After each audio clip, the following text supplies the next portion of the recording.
Subject sa drug bypass operation nga nagbato kag napatay sa kapulisan sa operasyon sa Mina, Iloilo, makabig dako nga persona sa illegal drug trade sa Iloilo. Si John Sala nakatuto.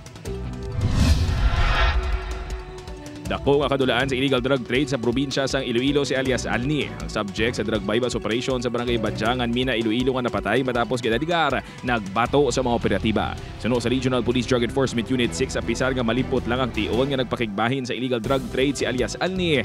Makabig na ini nga leader sa ilang grupo. Sa monitoring sang RPDEU, manugduha ka bulan pa lang ini nga nagapakigbahin sa among aktibidad.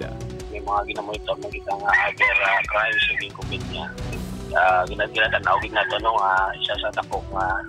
Dugang panisuliman, magluwa sa illegal drug trade, may mga kaso man sang robbery hold-up kag pagpatay si alias Alni. Masobra 4.5 million pesos nga balor sang suspected siya mo nakuha sa napatay nga subject. Kag sa Kaupod sini nga si alias Jury.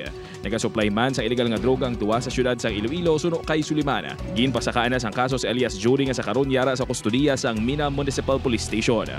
Mga violation of Section 5 in relation to Section 26 and Section 11 of Republic Act 9165. John Sala, Western Visayas.